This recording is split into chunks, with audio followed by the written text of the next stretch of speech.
Hello everyone, welcome to I get Bhilai. बच्चों, जैसे आपको मालूम है कंप्यूटर साइंस के लिए आई गेट प्रिपरेशन कराता है गेट के लिए और यूजीसी नेट के लिए। तो इस साल नेट का एग्ज़ाम कंप्यूटर साइंस के अंदर में आई गेट से भी कुछ स्टूडेंट लिखा था और 4 लोग क्वालिफाई हुए, चूँकि बच्चे भी कम थे या नेट के लिए 4 या 5 ही थे और 4 या 5 में आप देख रहे हैं 4 लोग ऑलरेडी क्वालिफाई कर चुके हैं। तो जिसमें से 2 स्टूडेंट अभी हमारे साथ प्रेजेंट है, अंकिता जो बीआईटी दुर्ग के फाइनल ईयर के स्टूडेंट है और सुप्रीत हमारे साथ में है जो कि दिल्ली कॉलेज के अंदर में पढ़ाई किया और ड्रॉप करके यहाँ पर भी गेट की तैयारी कर रहे थे। गेट की तैयारी ही बेसिकली ये लोग कर रहे थे और गेट की प्रिपरेशन के बाद इन्होंने नेट का एग्ज़ाम दिया और उसमें भी क्वालिफाई कर गए हैं। तो इनसे बातचीत करते हैं, जानने की कोशिश करते हैं। बहुत से बच्चों को आइडिया नहीं है नेट के बारे में कि यूजीसी नेट देने से क्या बेनिफिट होता है, क्या एडवांटेज होता है, क्या अपॉर्चुनिटीज़ मिलती है, क्या सिलेबस होता है और किस टाइप के स्टूडेंट मतलब किस क्लास के स्टूडेंट यहाँ पे एग्ज़ाम दे सकते हैं। तो सबसे पहले कि अंकिता और सुप्रीत दोनों को बहुत बहुत बधाई कि इन्होंने गेट तो अच्छा रैंक तो लाया ही, इनकी रैंक गेट में भी अच्छी है और उनका यूजीसी नेट भी इन्होंने क्वालिफाई किया हुआ है। तो सबसे पहले अंकिता, हम ये जानने की कोशिश करेंगे कि आप कहाँ के रहने वाली हैं और आपका स्कूलिंग कहाँ से हुआ है? मेरा schooling Gurukul public school Kawardha से हुआ है। मैंने वहाँ पे अपनी प्राइमरी एजुकेशन कंप्लीट करी थी और फिर मैंने बीआईटी दुर्ग से अपना आईटी ब्रांच में बीटेक कंप्लीट करूँगी अभी। तो यूजीसी नेट के बारे में आपको कैसे पता चला? सर, मुझे यूजीसी नेट के बारे में सुप्रीत भैया से पता चला था। ओके। तो आप लोग मतलब गेट की प्रिपरेशन ग्रुप कंबाइन में पढ़ते थे? Yes sir. ओके। तो सुप्रीत से जानने की कोशिश करते हैं। सुप्रीत, आपकी स्कूलिंग कहाँ से हुई है और कॉलेज कहाँ से किया आपने? यस सर, स्कूलिंग मेरी सर केंद्रीय विद्यालय से हुई है, सीआरपीएफ मोकामा घाट, मतलब पटना के पास स्कूल है ये। तो वहीं से 1 to 12th वहीं तक पढ़ाई हुई। उसके बाद मैं दिल्ली चला गया था सर, तो ग्रेजुएशन बीएससी मेरी वहीं से हुई थी। फिर उसके बाद एमएससी किया मैं। तो यूजीसी नेट के बारे में भी आपको कैसे मालूम पड़ा? आपको क्या लगा कि यूजीसी नेट का प्रोग्राम जो है या एग्ज़ाम है हमें क्यों देना चाहिए? Yes sir. तो सर मतलब क्योंकि मैं मास्टर्स कर रहा था तो वहाँ पे ऐसा इन्वायरमेंट रहता है और सर ग्रेजुएशन से ही ऐसा इन्वायरमेंट रहता है कि मतलब हमें नेट एग्ज़ाम के लिए प्रिपेयर करना है और अपॉर्चुनिटीज़ टीचिंग मतलब असिस्टेंट प्रोफेसर और लेक्चरशिप के लिए अपॉर्चुनिटीज़, और साथ में बहुत सारे मेरे फ्रेंड्स थे जो अभी पीएचडी परस्यू कर रहे हैं नेट करने के बाद आईआईटीज़ में या फिर एनआईटीज़ में।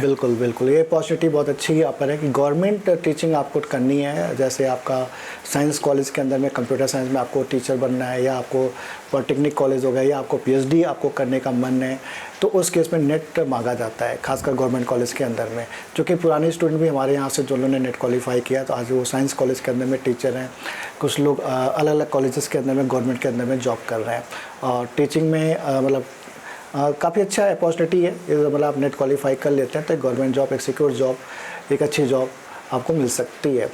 तो सुप्रीत, हम सबसे पहले ये जानना चाहते हैं कि कोई बच्चे को मतलब जो बच्चा, सबसे पहले हमको ये जानना पड़ेगा कि कौन से बच्चे इस एग्ज़ाम को दे सकते हैं। ठीक है। जैसे बहुत सारा कन्फ्यूजन रहता है कि बच्चों के दिमाग में कि बीटेक वाले नहीं दे सकते हैं, लेकिन एक्चुअली बीटेक वाले भी दे सकते हैं। हाँ, यस सर। तो कौन कौन से बच्चे यहाँ पर एलिजिबल है इस एग्ज़ाम को देने के लिए? सर, एलिजिबिलिटी का ऐसा है कि या तो आप मास्टर्स कंप्लीट कर चुके हों और कई जगह सर बीटेक को मास्टर इक्विवेलेंट कोर्स बोलते हैं क्योंकि वो 4 ईयर का प्रोग्राम है। तो बीटेक वाले स्टूडेंट भी फाइनल ईयर में जो है वो अपीयर हो सकते हैं। और एक सर कंडीशन ये है कि अगर कोई बच्चा पहले भी दे रहा है प्री फाइनल ईयर या अभी मास्टर में नहीं इन्वॉल्व हुआ है तो उसको नेट क्वालिफाई करने के 2 साल के अंदर तक मास्टर्स कंप्लीट करना होता है। तब नेट की जो आपकी वैलिडिटी है वो अक्रॉस द लाइफ मतलब थ्रू आउट लाइफ हो जाती है, लाइफ टाइम वैलिड रहता है। ठीक है। तो बच्चों, यहाँ पे क्लियर हो गया आपको कि बीटेक का बच्चा भी इस एग्ज़ाम को लिख सकता है, प्री फाइनल का बच्चा भी लिख सकता है, लेकिन उसको 2 साल में एमटेक कंप्लीट, मास्टर्स एमटेक या एमसीए एमएससी जो भी करना चाह रहे हो। अच्छा, इसमें एमसीए वाले बच्चे भी इसको लिख सकते हैं जो कॉलेज के अंदर, एमसीए और एमएससी कंप्यूटर साइंस, एमएससी वाले जो वो लोग भी इसको लिख सकते हैं जो कॉलेज के अंदर में है। तो ये भी एक अपॉर्चुनिटी आपके पास में है। तो जो नेट है, जैसे आपने बता दिया एलिजिबिलिटी के बारे में, तो आपने बता ही दिया कि किस टाइप के बच्चे यहाँ पर एलिजिबल है। मतलब बीटेक के बच्चे हो गए, एमसीए वाले हो गए, एमएससी वाले हो गए, एमटेक वाले हो गए। सेकेंड अंकिता, ये पॉइंट रहता है कि नेट का एग्ज़ाम एक बार मैंने दे दिया तो कितने साल के लिए वैलिड है? जैसे गेट 3 साल के लिए वैलिड रहता है, तो नेट कितने साल के लिए वैलिड रहता है? सर, नेट में 2 लेवल होता है। एक होता है कि आप असिस्टेंट प्रोफेसर के लिए क्वालिफाई करें और एक होता है कि आप जेआरएफ क्वालिफाई कर लिए। तो जो असिस्टेंट प्रोफेसर वाला है वो आप थ्रू आउट द लाइफ वो वैलिड होता है, लेकिन और जो जेआरएफ वाला होता है वो 2 या फिर 3 साल के लिए वैलिड होता है। तो बच्चों एक बात ये भी समझ में आ गया आपको कि आप नेट क्वालिफाई करें तो लाइफ टाइम तक के लिए वैलिड है, फिर दोबारा आपको एग्ज़ाम देने की जरूरत नहीं। अलग ही बात है आप और इम्प्रूव करना चाहते हैं मार्क्स तो वो कर सकते हैं आप, वो कितनी बार भी दे सकते हैं आप, लेकिन एक बार आपने क्लियर कर लिया तो लाइफ टाइम के लिए वैलिड। मतलब इन फ्यूचर कभी भी गवर्नमेंट में सीट आएगी जॉब की तो आप उसको नेट जो क्वालिफाई आपने किया उसको वहाँ पे आप स्कोर को लगा सकते हैं और उस जॉब को आप कैप्चर कर सकते हैं। डायरेक्ट केवल इंटरव्यू देना होगा जिस भी कॉलेज या यूनिवर्सिटी में आप अप्लाई कर रहे हैं असिस्टेंट प्रोफेसर के लिए, तो आपको डायरेक्ट केवल एक पैनल बनेगा और इंटरव्यू देना पड़ेगा, सिर्फ इंटरव्यू आपको फेस करना पड़ेगा। बिल्कुल करेक्ट है। तो सबसे पॉइंट हमने एक दो पॉइंट डिस्कस कर लिया जो कि मेजर पॉइंट था एलिजिबिलिटी और दूसरा हमने कि इसका स्कोर कब तक वैलिड है। ये 2 पॉइंट बच्चों को क्लियर हो गया होगा। तो नेक्स्ट होता है कि हमें यदि तैयारी स्टार्ट करनी है तो सिलेबस क्या है, कितने सब्जेक्ट हैं और इसकी प्रिपरेशन हम कैसे करें। यूजीसी नेट का सिलेबस लगभग गेट के ही है, मतलब गेट का सारा सब्जेक्ट कवर करता है वो, और 1-2 सब्जेक्ट उसमें एडिशनल होते हैं जैसे कि सॉफ्टवेयर इंजीनियरिंग और कंप्यूटर ग्राफिक्स, और फिर उसमें उप्स का थोड़ा सा रहता है C++ वगैरह का। तो मतलब गेट के सारे सब्जेक्ट्स वो कवर करता है और कुछ 1-2 एडिशनल सब्जेक्ट होते हैं वो। लेकिन अगर आप गेट के लिए भी अच्छे से पढ़े हैं, पूरा आपको कॉन्सेप्ट अगर क्लियर है तो आप यूजीसी नेट दे सकते हैं। इसमें यूजीसी नेट के अंदर में 2 पेपर्स होते हैं। हाँ सर। तो दोनों पेपर के बारे में डिस्कस करिए। Yes sir. तो जो पहला पेपर होता है वो इन जनरल जितने भी डिपार्टमेंट्स मतलब across the all branches, commerce और ह्यूमन साइंस या फिर आर्ट्स वाले स्टूडेंट, जितने भी स्टूडेंट्स नेट में अपीयर होते हैं वो सबके लिए इन जनरल कॉमन पेपर रहता है। पेपर 1 जो है उसके अंदर में क्या क्या रहता है? उसके अंदर sir research methodology, teaching aptitude, मतलब कैसे पढ़ाते हैं टीचर्स, मतलब लेक्चर कैसे लेते हैं, उन सब का डिटेल रहता है, थ्योरी। तो इन सब में मतलब थ्योरी लिखना पड़ता है या सब्जेक्टिव या नहीं सर, केवल MCQ क्वेश्चन आता है उसी के बेस्ड। तो ऐसे 10 टॉपिक्स हैं सर, पेपर 1 में 10 टॉपिक हैं, 50 टोटल क्वेश्चंस होते हैं और एक टॉपिक से 5 क्वेश्चन ऑन एन एवरेज आता है, जिसमें सर इंग्लिश कम्युनिकेशन, कॉम्प्रीहेंशन, कैसे कम्युनिकेशन करते हैं, levels of communication, aptitude, current affairs में क्या चल रहा है, इन्वायरमेंट, उसके बाद सर बेसिक कंप्यूटर साइंस जो ICT जिसको बोलते हैं कि क्या चल रहा है अभी, उसके बाद एप्टीट्यूड हो गया, डेटा इंटरप्रिटेशन, लॉजिकल रीजनिंग, ये सब रहता है पेपर 1 में सर। तो ऐसे ऐसे छोटे छोटे टोटल 10 टॉपिक्स हैं सर, जिससे 50 क्वेश्चन। पेपर 2 के अंदर में पेपर 2 तो वही सर जो मतलब जैसा अंकिता बताई, गेट का सिलेबस प्लस कुछ सब्जेक्ट अलग रहते हैं, जैसे आपका AI हो गया, ग्राफिक्स हो गया, ऊप्स हो गया और कौन सा सब्जेक्ट सॉफ्टवेयर इंजीनियरिंग और प्लस आपका गेट का सिलेबस। Yes sir. तो आपने जैसे आपको सिलेबस के बारे में मालूम पड़ गया कि पहला पेपर जो रहता है जनरल पेपर, एप्टीट्यूड वगैरह है और सिलेबस आपको मिल जाएगा, नेट पे आप सर्च आउट कर सकते हैं, तो वहाँ से सिलेबस के बारे में और डेप्थ में जाके देख सकते हैं। तो जैसे इन लोगों ने कैसे निकाला उस पर फोकस करते हैं। अंकिता, जब आपको पता चला कि नेट, आप तो गेट की तैयारी कर रही थी, आपको सुबह से पता चला कि आप नेट का एग्ज़ाम लिख सकती हो, तो फिर आपने क्या एक्स्ट्रा एफर्ट लगाया दोनों पेपर के लिए? सर, गेट के एग्ज़ाम के बाद 1 महीने का टाइम था, तो गेट का जो भी मैंने शॉर्ट नोट वगैरह बनाया था वो सब रिवाइज़ किया और फिर उसमें ना 1-2 सब्जेक्ट जो नए थे, गेट में नहीं थे, उसका ना मैंने थोड़ा यूट्यूब के लेक्चर्स या फिर इधर उधर से नोट्स वगैरह देखकर वो सबको बस थोड़ा एक्स्ट्रा पढ़ ली थी, क्योंकि वो कॉलेज के भी सिलेबस में रहता ही है तो वो हो जाता है, वो कवर उतना टफ नहीं जाता। मतलब किस लेवल के क्वेश्चन रहते हैं?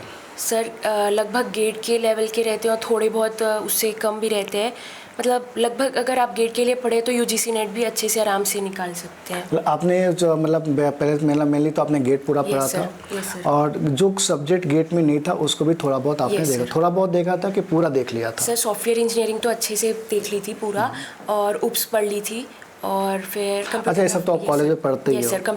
ये सर कॉलेज के। इनके क्वेश्चंस कहाँ से बनाए थे आप? सर क्वेश्चंस मैंने PYQ देखा था, गीक्स फॉर गीक्स में सारे PYQs अपलोडेड थे, तो वहाँ से क्वेश्चन वगैरह थोड़ा सॉल्व कर लेती थी तो समझ में आ जाता था किस टाइप का क्वेश्चन है, किस टाइप का क्वेश्चन है। सुप्रीत, आपने कैसे तैयारी की थी, मतलब आपने कितना एफर्ट किया था नेट के लिए? सर नेट के लिए मतलब इन जनरल ऐसा था कि गेट के लिए ही पढ़ रहा था मैं, और आइडिया था दिमाग में कि नेट में अपीयर होना है, तो पहला फोकस पूरा था कि गेट की तैयारी में अच्छे से कर रहा था। सारे गेट के लेवल के क्वेश्चंस प्रीवियस ईयर जहाँ से भी सॉल्व कर रहा था, स्टैंडर्ड रिसोर्स या अपने आई गेट के जो क्लास के क्वेश्चंस थे, बुकलेट के क्वेश्चंस थे, उनको सॉल्व कर लिया था अच्छे से गेट तक। मतलब ये बता रहा हूँ कि नेट का एग्जाम हमारा मार्च में हुआ था, तो फेब तक हम लोग ऐसे ही प्रिपेयर कर रहे थे, गेट की टेस्ट सीरीज और सारा सॉल्व कर रहे थे। उसके बाद गेट की तैयारी हो चुकी थी अच्छे से, तो फिर जो एडिशनल सब्जेक्ट्स थे जैसे अंकिता बता रही है, तो सॉफ्टवेयर इंजीनियरिंग एक बार नोट्स पढ़ लिया, ठीक है, मतलब स्टैंडर्ड रिसोर्स से। उसके बाद AI के लिए थोड़ा सा पढ़ लिया, और बेसिक कंप्यूटर ग्राफिक्स वगैरह का आइडिया था पहले, तो उसको एक बार रिवाइज कर लिया। और प्रीवियस ईयर एक बार इतना करने के बाद, गेट के बाद जो टाइम था 1 महीने, तो नेट का प्रीवियस ईयर स्टैंडर्ड बुक से एक बार सॉल्व कर लिया था सर। तो मतलब गेट का एफर्ट और एडिशनल एफर्ट। पेपर 1 के लिए कैसे तैयारी किए थे? पेपर 1 का ऐसा था कि सर पहले पेपर 1 के लिए जो जितने टॉपिक्स हैं उनको मैं लिख लिया, कि जैसे ये 10 टॉपिक्स हैं, अब इसमें से मैं एक उसकी बुक आती है सर, उस बुक में से ये देखा कि कितने प्रीवियस ईयर क्वेश्चंस मैं बिना पढ़े, मतलब जितना प्रीवियस नॉलेज उसके बेसिस पे कर पा रहा हूँ। तो सर अप्रॉक्सीमेटली 50 में से 25 क्वेश्चंस तो हो जा रहे थे इजीली। 50% हो जा रहा था इजीली। तो मैं बोला ठीक है, ये तो एप्टीट्यूड और मैथमेटिक्स है, वो गेट के लिए पढ़ते ही हैं, तो हो जाएगा। फिर एक कम्युनिकेशन आता है सर, उसमें लेवल ऑफ कम्युनिकेशन रहता है, उन सबको मैं अलग से, मतलब कि एक दिन मुश्किल से लगा होगा, उसको कम्युनिकेशन पढ़ लिया। और उसके बाद रिसर्च मेथोडोलॉजी की, रिसर्च कैसे करते हैं हम लोग, उसके बारे में थोड़ा सा पढ़ लिया था सर। मतलब एक दिन का रीड था सर, एक टॉपिक के लिए एक दिन देता था मैं, 3-4 घंटे, उसमें हो जाता था कवर। और एक बार क्वेश्चन देख लेता था कि किस टाइप का आ रहा है। तो पेपर 1 में कितने मार्क्स आए थे आपके? सर पेपर 1 में मेरे 56 मार्क्स आए थे सर, मतलब कम था थोड़ा, क्योंकि बहुत चीज़ छोड़ दिया था। Out of 100 sir. 100 कितने मार्क्स का टोटल पेपर होता है ये? टोटल पेपर 300 नंबर का होता है सर। 300। मतलब 100 नंबर पेपर 1 से और 200 नंबर पेपर 2 से। तो दोनों में क्वालिफाई करना जरूरी कि किसी एक में? नहीं, दोनों मिला के होता है। अच्छा, दोनों मिला के आप क्वालिफाई कर? हाँ, जो कट ऑफ जाता है अप्रॉक्सीमेटली 55%। नहीं रहता है? नहीं, दोनों को मिलाने के बाद कितना परसेंट आ जाए कि हम क्वालिफाई हो जाते हैं? सर वो वेरी करता है अलग अलग, कि मतलब कुछ परसेंट ऑफ स्टूडेंट्स, जैसे सेफ मोड क्या रहेगा? सेफ मोड सर 55 के ऊपर कोई ला रहा है तो सेफ है, नेट निकल जाता है, क्वालिफाई कर जाएगा। Yes sir, 55%। ओके। तो अंकिता, आप फर्स्ट पेपर के लिए कैसे तैयारी करते थे और क्या, मतलब कैसे पढ़ते थे आप? सर फर्स्ट पेपर गेट का ही था, तो उसमें एप्टीट्यूड वगैरह सारे ही रहते थे, तो एप्टीट्यूड वगैरह वहाँ से सॉल्व करती थी मैं, क्योंकि वो प्रैक्टिस हो ही जाता है। और फिर ये टीचिंग एप्टीट्यूड वगैरह का थोड़ा देखी थी कि किस टाइप का रहता है, क्या इसमें पूछेगा, कैसा क्वेश्चन आएगा, ऐसा। तो मैक्सिमम एफर्ट मतलब गेट का ही था? Yes sir, yes. मतलब इसके लिए बहुत ज़्यादा एफर्ट, मतलब हम रेशियो निकालें गेट और नेट का, तो मतलब 80% हम बोल सकते हैं गेट का ही था और 20% एक्स्ट्रा आपने एफर्ट डाला होगा। हाँ सर, मतलब अगर मैं ऐसे बोलूँ इन जनरल कि सर जो कंप्यूटर साइंस के स्टूडेंट है वो समझ जाएंगे कि अगर गेट मेरा DFS है तो नेट जो BFS है सर, कि आप ऊपर से भी कोई टॉपिक है, ठीक है, नया सब्जेक्ट AI है जो गेट में नहीं है, तो आप उसको ऊपर से देख लीजिए, अच्छा ये है, क्योंकि उसमें बहुत डेप्थ में नहीं जाएंगे वो लोग, थ्योरेटिकल क्वेश्चन, क्योंकि ब्रेथ ज़्यादा है सर, नंबर ऑफ सब्जेक्ट्स ज़्यादा हैं, तो पॉसिबल नहीं उनके लिए कि हर सब्जेक्ट के डेप्थ में जाए वो। और ये एग्जाम साल में कितनी बार होता है? सर 2 बार होता है, 2 साइकिल चलता है। कब होता है एग्जाम? सर एक बार जून के आसपास होता है और एक बार दिसंबर के आसपास। तो अभी जो हम लोग एग्जाम दिए थे वो दिसंबर साइकिल का एग्जाम था, जो मार्च में हुआ था। ओके। कोविड के टाइम से थोड़ा लेट हो गया सर, तो 1-2 महीने लेट ही चलता है एग्जाम। हो गया है। Yes sir. तो बच्चों, जैसे आपने को पता चल गया, मालूम पड़ गया होगा कि यहाँ पे 2 पेपर्स होते हैं, टोटल 300 मार्क्स के होते हैं। और अंकिता, एक चीज़ मैं पूछना चाहूँगा, क्या यहाँ पे नेगेटिव मार्किंग होती है? नहीं सर, नेगेटिव मार्किंग नहीं होती है। ये भी खूबी है कि आप तुक्का मार सकते हैं। यस सर, अगर आपको नॉलेज है, थोड़ा सा आप प्रेडिक्ट कर पा रहे हैं, तो कुछ क्वेश्चंस जो आप नहीं बना पा रहे हैं उसमें आप ऑप्शन से थोड़ा गेस कर सकते हैं, ट्राई कर सकते हैं। अंकिता, आपका टोटल मार्क्स कितना है दोनों पेपर? सर मेरा टोटल आया था 170 आया था। तो बच्चों, आप देख पा रहे हैं यहाँ पर कि 55 प्लस आप मार्क्स लेके, मतलब 55% प्लस लेके आ रहे हैं, तो आप यहाँ पर सिक्योर है, आप क्वालिफाई कर जाएंगे। और लेवल, मतलब जो क्वेश्चन लेवल रहता है वो कितना डिफ़िकल्टी रहता है? क्योंकि क्वेश्चन ज़्यादा रहता है तो उतनी ज़्यादा डिफ़िकल्टी यहाँ पे मुझे लगता है नहीं होगी। नहीं सर, वही जैसा मैं बताया कि जो लेवल रहता है, कि अगर आप जो क्लास नोट्स है, जैसे आई गेट का जो क्लास नोट्स है उसमें तो हम लोग गेट भी कवर करते हैं, तो बहुत मैक्सिमम जाएगा डिफिकल्टी तो उस लेवल पे जाएगा, वैसे उससे नीचे ही रहता है सर। नीचे रहता है, मतलब बिल्कुल बेसिक। जैसे मैं एग्जांपल से बताऊंगा अच्छे से, कि अगर किसी को ये पढ़ना है कि स्टैक क्या है, तो स्टैक का बेसिक जो प्रिंसिपल है, लास्ट इन फर्स्ट आउट, उस पर एक आध क्वेश्चन की एक एरे दिया हुआ, उसको स्टैक में इनपुट करा हुआ है। वो तो आप कोई भी एग्जाम दोगे, आप थोड़ी चेंज कर दोगे, वही जो प्रिंसिपल तो वही यूज होगा। जी सर, बिल्कुल, जो बेसिक प्रिंसिपल है वही यूज होता है। तो ऐसा डरने की बात नहीं है कि नेट में बहुत डिफिकल्ट आएगा, मतलब लेवल एकदम ऐसा रहता है कि आप जो पढ़ रहे हैं उसी से आएगा, कुछ बाहर से नहीं आने वाला उसमें। अब पहले ही मैं बता दूं कि जितने भी हमारे पास नेट पढ़े हैं सभी लोग गेट ही फोकस करते थे, और गेट फोकस करके, ठीक है, गेट थोड़ा सा ऊपर हो जाता है, साथ में प्रीवियस का क्वेश्चन बनाते थे और सभी लोग क्वालिफाई गए। जितने लोग हमारे पास अभी तक पढ़ने के लिए आए CS के अंदर में और लास्ट तक रुके हैं, भागे नहीं हैं, वो सब क्वालिफाई कर गए हैं। तो और कुछ एक्स्ट्रा एफर्ट यहाँ पे और क्या लगाना चाहिए यदि बच्चा इस एग्जाम को क्लियर करना चाह रहा है तो? और तो कुछ नहीं। हाँ सर, एक और चीज़ थी कि कुछ इसमें जो थ्योरेटिकल सब्जेक्ट्स हैं ना, जैसे DBMS वगैरह है, तो उसमें सर कुछ क्वेश्चन ऐसे होते हैं जिनका लेवल नेट में अच्छा आता है, गेट में उस लेवल पे थ्योरी में नहीं जाते हैं वो लोग।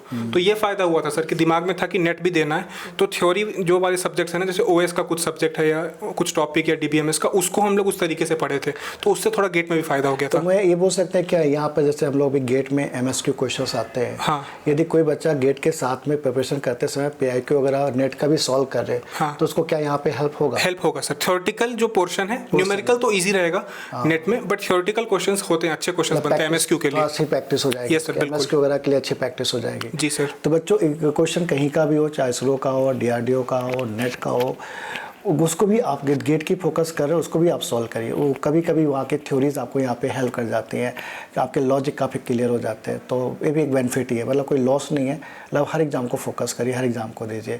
अंकिता, आप क्या बताना चाहेंगे कुछ इसके एग्ज़ाम में और क्या एक्स्ट्रा एफर्ट डालना चाहिए इसमें? सर बस मतलब थ्योरी अगर आपकी बहुत अच्छी है, अगर आपको कॉन्सेप्ट्स मतलब अच्छे से क्लियर है कि हर सब्जेक्ट का, तो UGC नेट में बहुत हेल्प मिलता है। जैसे मैंने थ्योरी पे भी बहुत फोकस किया था क्वेश्चंस के साथ साथ, कि मेरे को सब कुछ पता रहे, हाँ कि कैसे क्या चीज़ हो रही है।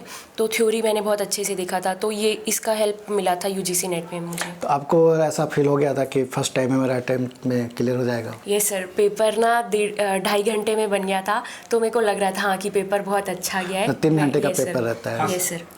तो 3 घंटे के पेपर में आपको मतलब 2.5 घंटे में आपने Yes, कंप्लीट sir. कर लिया था। Yes, sir. हैप्पी फील कर रहे Yes, थे। sir.